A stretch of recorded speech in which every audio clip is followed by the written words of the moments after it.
काय म्हणतायत महाराज? नामाचे चिंतन प्रगट पसारा, नामाचे चिंतन प्रगट पसारा, असाल ते करा जेथे तेथे, सोडवेल माझा स्वामी निश्चेशी, सोडवेल माझा स्वामी निश्चेशी, प्रतिज्ञा हे दाशी केली आम्ही. अनंत कोट ब्रह्मांड नायक परमात्मा श्री पंढरीनाथ, या भगवंताकडे कर्तुम शक्ती आहे, अन्यथा कर्तुम शक्ती आहे, असा सर्व शक्तीने संपन्न असणारा परमात्मा, माता पितामहस्य किंवा गतीर भरता प्रभू साक्षी पितामहस्य जगतो, असा सर्व शक्तिमान परमात्मा, ज्याच्याकडे तिन्ही शक्ती आहे, ज्याच्या नावाने पाण्यावर दगड तरले ही कर्तुम शक्ती आहे, आणि रज मात्रे तारिले अहिल्य शिला, चरणाच्या रजाची धूळ उडाल्यानंतर अहिल्याचा उद्धार झाला, ही कर्तुम शक्ती आहे. आणि अन्यथा कर्तुम शक्ती, वानरा हाती लंका अन्यथांकडून करून घेतलं का, असा सर्व शक्तिमान परमात्मा जो आहे, त्या भगवंताने मला या ठिकाणी तो गोरांतात पाठवलेला आहे, धाडलेला आहे, धाडलेला आहे. तुका म्हणे मध धाडिले निरोप, आणि नुसता रिकामटेकडे खेळायला धाडलेलं नाही, माझ्याकडे निरोप दिलेला आहे. देवाने मला इथं पाठवलं तेव्हा माझ्याकडे निरोप दिलेला आहे. म्हणून पूर्वी कीर्तनाला निरूपण म्हणण्याची पद्धत, म्हणून भगवान परमात्म्याचा मी निरोप घेऊन आलेला आहे, आणि त्या निरोपाचा डांगोरा पिटून मी तुम्हाला सांगतोय. देवाच्या निरोपी पिटी तो डांगोरा, लाजे नका थारा देऊ कोणी. म्हणून भगवान परमात्म्याचं मनोगत जे आहे, जे देवाला वाटत आहे, ते सांगण्यासाठी मला पाठवलेलं आहे. आणि म्हणून तुकोबाराय म्हणतात, मी आजच्या अभंगांमधून तुम्हाला देवाचा निरोप सांगतो आहे. काय निरोप सांगतात? या ठिकाणी नामचिंतनाचं महात्म्य सांगितलेलं आहे. कशी सुरुवात आहे? नामाच्या चिंतने, नामाचं चिंतन हे साधन जे आहे ना, ते साधन अवघड नाही. नामाचे चिंतन प्रगट पसारा, दरी खोऱ्यात जाण्याची गरज नाही, असाल ते करा जेथे तेथे. म्हणून देवाने आपलं मनोगत सांगितलेलं आहे. तुम्ही जर विश्वास ठेवून ते चिंतन केलं तर तुकोबाराय म्हणतात दुसऱ्या चरणामधून, तो माझा स्वामी तुम्हाला सगळ्या दुःखातून मोकळा करील, मुक्त करेल. सोडविल माझा स्वामी निश्चेशी. बरं, हे आम्ही तुम्हाला बिनभरोशी सांगत नाही, आम्ही त्याच्याकडनं वधवून घेतलेलं. सोडविल माझा स्वामी निश्चेशी, आणि प्रतिज्ञा हे दाशी केली आम्ही त्याच्याकडनं शब्द घेतलेला आहे. पुंडलिकरायाने देवाला भाकेत घेऊन घेतलेला आहे. पुंडलिकराया दर्शनाला गेले तेव्हा भगवंताकडे काहीतरी मागावं अशी देवाची इच्छा होती. पण नामदेवरायाने काय मागितलं माहिती? पुंडलिकरायाने, नामदेवरायाने वर्णन केलेलं आहे, पुंडलिकरायाने काय मागितलं म्हणे, पुंडलिक देवा शिरोमणी, एक माझी विनंती आहे, दुःखरूप संसारात पछाडलेले जीव आहेत, तुझ्या दर्शनाला आल्यानंतर त्यांना तू मुक्त करावं. असं देवाला वाक्यात घेऊन घेतलेलं आहे. दर्शने म्हणे पुंडलिक देवा शिरोमणी, परिशा माझी एक विधवनी, संसार बंधने तोडावे दर्शने, हे एक मागणे तुम्हा प्रती, पंच महापातकी विश्वासघातकी, अशी सुद्धा तुझ्या दर्शनाला येते, पण त्यांना तू बाहेर काढलं पाहिजे. ही भाग घेऊन घेतलेली आहे.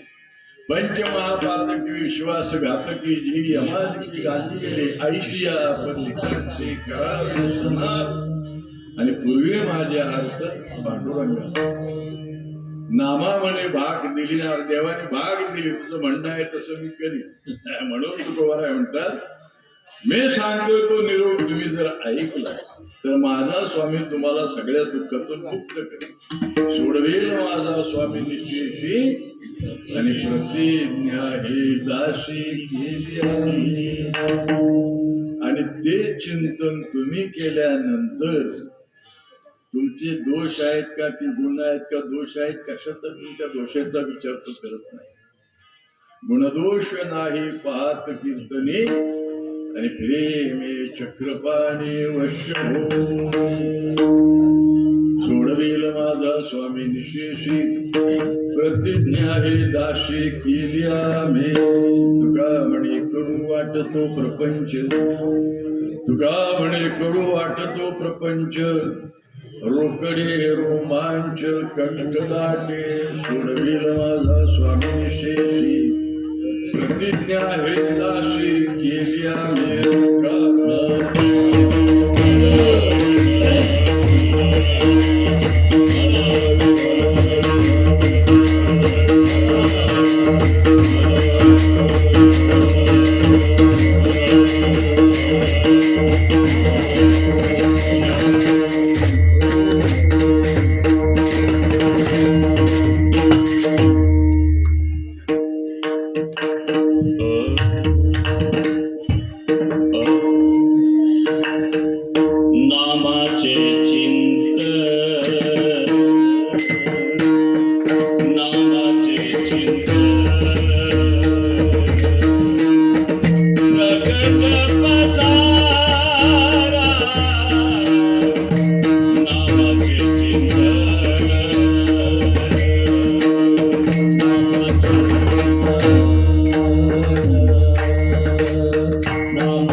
पसारा असाल ते ज्याचं चिंतन करा म्हणून सांगतात तो कोण आहे?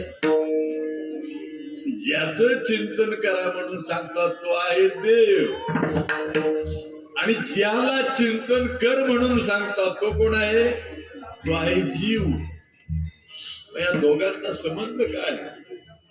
दोघांचा संबंध अनादि आहे. भगवान अर्जुनाला म्हणतात तो जीव माझा अंश आहे. ममय वावसी जीवलोकी जीवभूत सनातना. माझा अंश आहे म्हणजे माझ्यासारखा सुखरूप होता. त्याचे काही गोष्टी अशा असतात होत्या तर नव्हतं सुद्धा होत.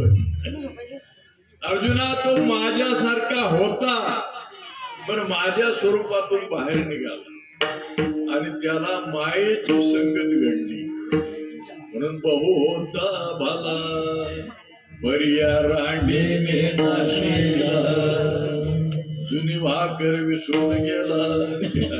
आपल्याला एवढं सांगायचं आहे ज्याचं चिंतन करा सांगताय तो देव आहे आणि ज्यांना चिंतन करायला सांगताय ते तुम्ही आम्ही जीव आहोत.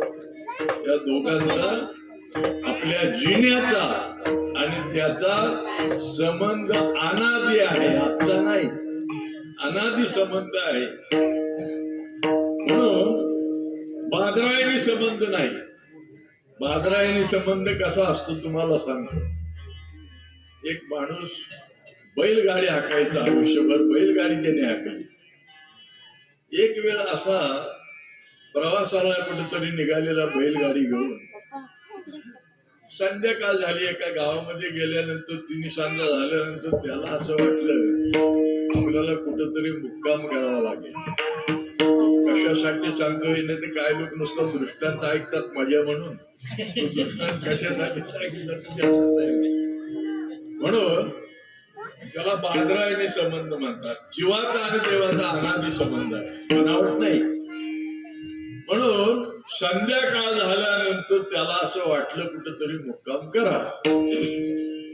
एक बंगला दिसला समोर. त्या बंगल्याची गेट उघडी होती आणि भरली बिंदास गाडी आतमध्ये. बैलगाडी आतमध्ये भरली, बैल सोडले. त्या बगीच्यामध्ये बोरीचं झाड मोठं होतं. बैल त्या बोरीच्या झाडाला बांधले आणि गेला दरवाज्यावर. बंगल्याच्या दरवाज्यावर गेला. त्या बाईसाहेबांनी बघितल्यानंतर म्हटलं या. कारण त्या बाईंची अशी समज झाली हा माणूस आपल्या परिचयाचा दिसत नाही पण आपल्या मालकांचा कुणाचा तरी परिचय असल्याशिवाय एकदम गाडी आत भरली. म्हणून या बाईने सांगितलं पाणी झालं, चहा झाला, सांगितलं पाहुणा काय लवकर उठायला तयार नाही. त्या बाई स्वयंपाकाला लागल्या. स्वयंपाकाला लागल्या तेवढ्यामध्ये तिचे मालक आले. मालक आल्यानंतर ते घरात शिरल्यानंतर एवढी तयारी चालली स्वयंपाकाची म्हणजे बाईंचे कोणतरी नातेवाईक असला. त्या मालकाची अशी समज झाली. झालं बस स्वयंपाक झाला, सगळं झालं, जेवण झालं. तो बैलवाडा रात्रभर राहिला. सकाळी उठल्यानंतर चहा पान झाला, नाश्ता झाला. त्या मालकाला असं वाटलं आपण काहीतरी समजावत आहोत आणि माझ्या माणसाचा परिचय आपल्याला झाला तर विचारायला काय हरकत नाही. तर त्या घर मालकाने विचारलं, म्हटले रात्रीपासून तुम्ही इथं आहे पण मी खरं सांगतो म्हणजे माझा तुमचा मला काय परिचय अजून समजलेला नाही, तुमची ओळख मला काय पटत नाही. आता खरं बोलला काय हरकत आहे. त्या गाडीवाल्याने काय त्यांना माहिती तसा म्हटलं तुमचा आमचा काही संबंध नाही. तो म्हटला एक संबंध आहे, बादरायणी संबंध त्याला म्हणतात. एक संबंध आहे तुमचं बोरीचं झाड आहे ना, ते बोरीचं झाड आहे ज्याला मी बैल बांधले ते बोरीचं झाड आणि माझ्या बैलगाडीचा जो आहे ना झोकड आहे ना बैलांच्या खाली ते बोरीच्या झाडाचं आहे. म्हणजे एवढा संबंध आहे. बोरीचं झाड आणि माझ्या बैलांच्या गाडीला जे जो आहे ते बोरीच्या झाडाचा एवढा संबंध आहे. याला बादरायणी संबंध म्हणतात. तसा जीवाचा आणि देवाचा बादरायणी संबंध नाही, तो घनिष्ठ. जीव हा ईश्वराचा अंश आहे. विठ्ठल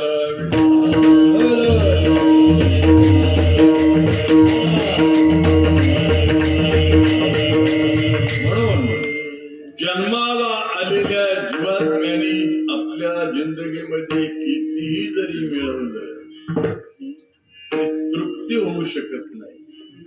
झाले का कोणाची तृप्ती आजपर्यंत? नाही का? किती मिळालं तरी मिळावं असंच वाटतं.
चिंतन केल्यानंतर त्याचं फळ काय पातळत पडतं अनेक तऱ्हेने सांगता येईल.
Hare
Krishna